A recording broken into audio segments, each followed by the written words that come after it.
Acceptor circuit है। RLC acceptor ejector circuit है। Ejector में ये होता है आपके पास ये pulse audio generator, inductor, capacitor और वोल्टेज, ये सारे जो होंगे पैरेलल में कनेक्टेड होंगे।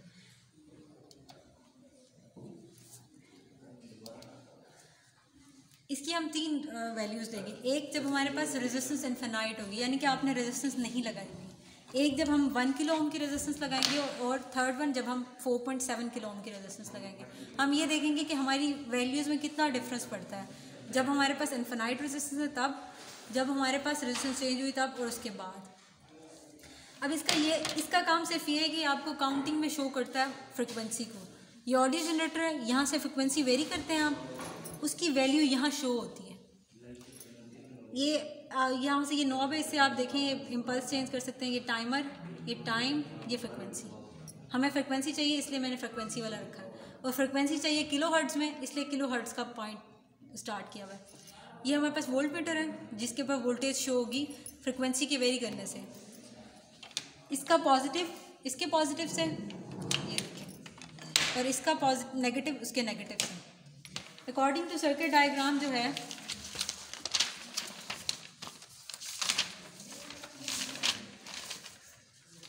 आपके पास सारी चीज़ें जो है वो पैरेलल में लगी होनी चाहिए। सबसे पहले ऑडियो जनरेटर यानी कि फ्रिक्वेंसी, ये हमारे पास जॉकी है। ये इस तरह से होती है कि ये आपस में कनेक्टेड होती हैं। ये 3 आपस में, जैसे आपने ब्रेडबोर्ड का किया था कि आपस में कनेक्टेड होता है। ये 3 आपस में कनेक्टेड, ये 3, ये 3, ये 4, ये 4। अगर इनको आपस में कनेक्ट करना है तो इनके बीच में एक वायर लगाई जाती है कि आपस में कनेक्ट हो जाए। ये हम इसलिए यूज़ करते हैं कि हमारे पास जब सर्किट ज़्यादा कॉम्प्लिकेटेड हो, ज़्यादा से ज़्यादा वायर्स हों, तो इसमें कनेक्ट करते हैं। अब क्या किया, पल्स को, जो ऑडियो जनरेटर उसको लगाना है, ये लगा लिया इस जॉकी में। ये इसका पॉजिटिव, ये इसका नेगेटिव। अब क्योंकि पैरेलल सर्किट है, पैरेलल के अकॉर्डिंग सारे पॉजिटिव एक साइड पे, सारे नेगेटिव एक साइड पे। तो मैंने क्या किया, ये सारा पोर्शन पॉजिटिव कर दिया, ये सारा पोर्शन नेगेटिव कर दिया।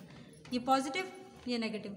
इसके बाद क्या करना है, इसके बाद हमने वोल्टेज कनेक्ट करना है। अब वोल्टेज का पॉजिटिव इसके पॉजिटिव से और वोल्टेज का नेगेटिव इसके नेगेटिव से।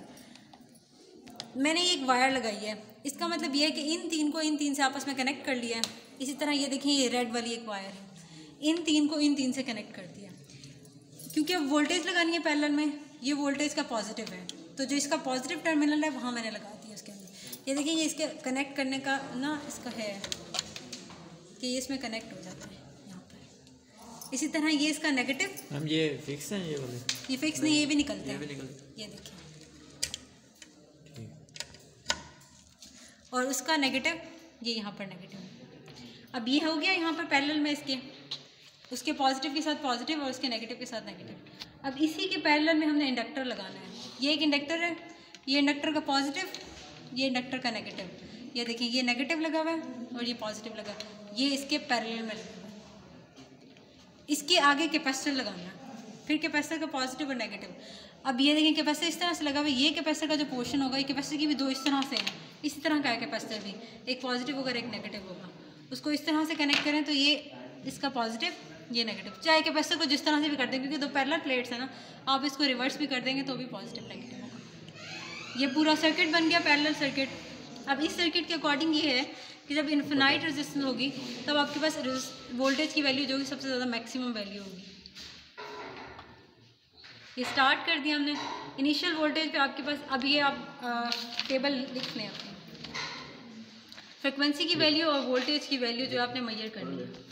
इनिशियल वैल्यू आपके पास फ्रिक्वेंसी की जो है, इस तरह की टेबल बना लें, फ्रिक्वेंसी और फिर यहाँ करंट है, आपने वोल्टेज लिखना है।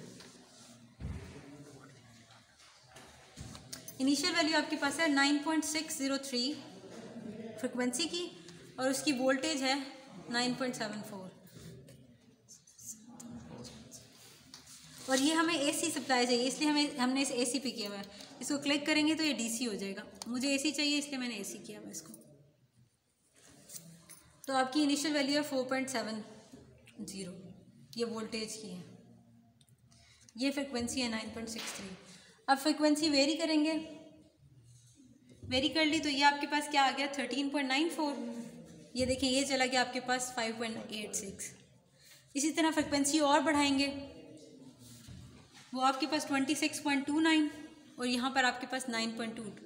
ये एक पॉइंट ऐसा आएगा कि आपके पास मैक्सिमम वोल्टेज आ जाएगी, उसके बाद फिर डिक्रीज़ होना शुरू हो जाएगी। इसलिए हमारे पास इस तरह का ग्राफ बनेगा। इनिशियली आपके पास कम थी, आप बढ़ाते गए फ्रिक्वेंसी, ये फ्रिक्वेंसी बढ़ रही है। एक पॉइंट आया आपके पास वोल्टेज जो है वो मैक्सिमम हो गई। जहाँ वोल्टेज मैक्सिमम होगी उसके बाद वो डिक्रीज़ होना शुरू हो जाएगी। इस पॉइंट को हम रेजोनेंस फ्रिक्वेंसी कहते हैं कि ये इसकी रेजोनेंस फ्रिक्वेंसी है। रेजोनेंस यही होता है ना कि विद इंक्रीज ऑफ फ्रिक्वेंसी आपकी वोल्टेज इंक्रीज़ होती है। एक पॉइंट होता है जिस पे मैक्सिमम फ्रिक्वेंसी हो जाती है, वो उसकी रेजोनेंस फ्रिक्वेंसी कहलाती है। फिर हम फ्रिक्वेंसी इंक्रीज़ करेंगे। ये देखें 11.72 ये इंक्रीज़ हो रही है आपकी, पहले 9 थी अब 11.2। थोड़ी सी और इंक्रीज़ करें, ये 11.99 पे चली गई है। फिर इंक्रीज़ करें, अब एक पॉइंट पे ये डिक्रीज़ होना शुरू हो जाएगी। ये अभी 12.05 पे आपकी, देखें आप डिक्रीज़ हो गया। तो 12.05 आपकी हाईएस्ट थी, उसके बाद ये दोबारा डिक्रीज़ हो गई 57.68 पे आपकी 11.92 हो गई। आगे फ्रिक्वेंसी इंक्रीज़ करते जाएं, ये डिक्रीज़ होता जाएगा, 11.53 हो गया। इसी तरह एंड तक ले जाएं इसको, और फ्रिक्वेंसी मैंने इंक्रीज़ कर दी, जो वोल्टेज है डिक्रीज़ हो गई। फ्रिक्वेंसी बिल्कुल मैक्सिमम कर दी है 103 पे, ये डिक्रीज़ हो गया 6.51 पे। अब इसी ये था इन्फिनाइट रेजिस्टेंस पे। अगर हम अब रेजिस्टेंस इसकी चेंज कर दें, 1 किलो ओम की रेजिस्टेंस लगा दें। ये मैम इन्फिनाइट है ये? जब नहीं लगी हुई थी वहाँ पर इन्फिनाइट थी, क्योंकि पैरेलल सर्किट में ओपन सर्किट हो जाता ना।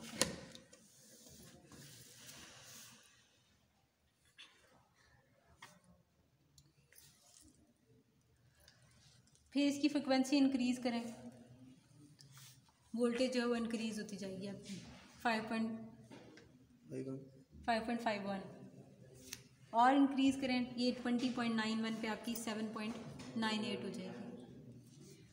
इसी तरह और इंक्रीज़ करें थोड़ी सी, तो वो 9.39 हो जाएगी 29.98 पे।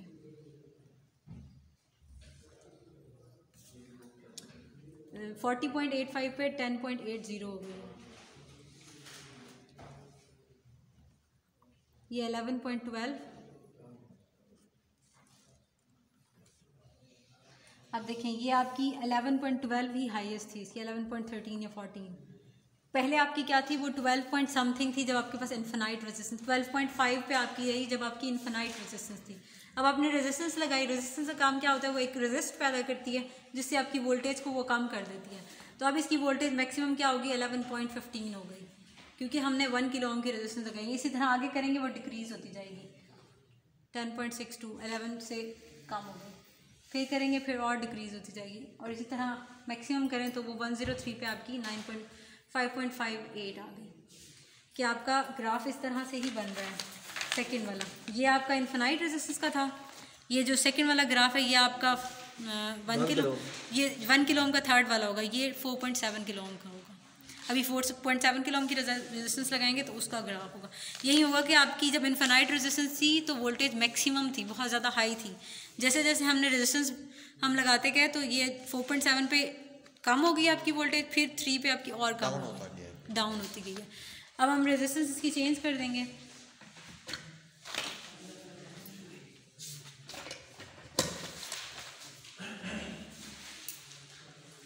देखिए उस टाइम आपकी 4.50 थी इसकी इनिशियल वैल्यू, अब इसकी इनिशियल वैल्यू जो है 4.26 हो गई है 9.597 पे। यार और वोल्टेज की वैल्यू जो डिक्रीज़ हो गई है। अब आप फ्रिक्वेंसी बढ़ाते जाएं, ये बढ़ती जाएगी।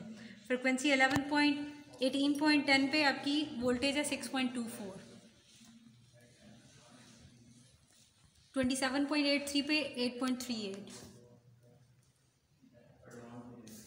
40.80 पे आपकी 9.99,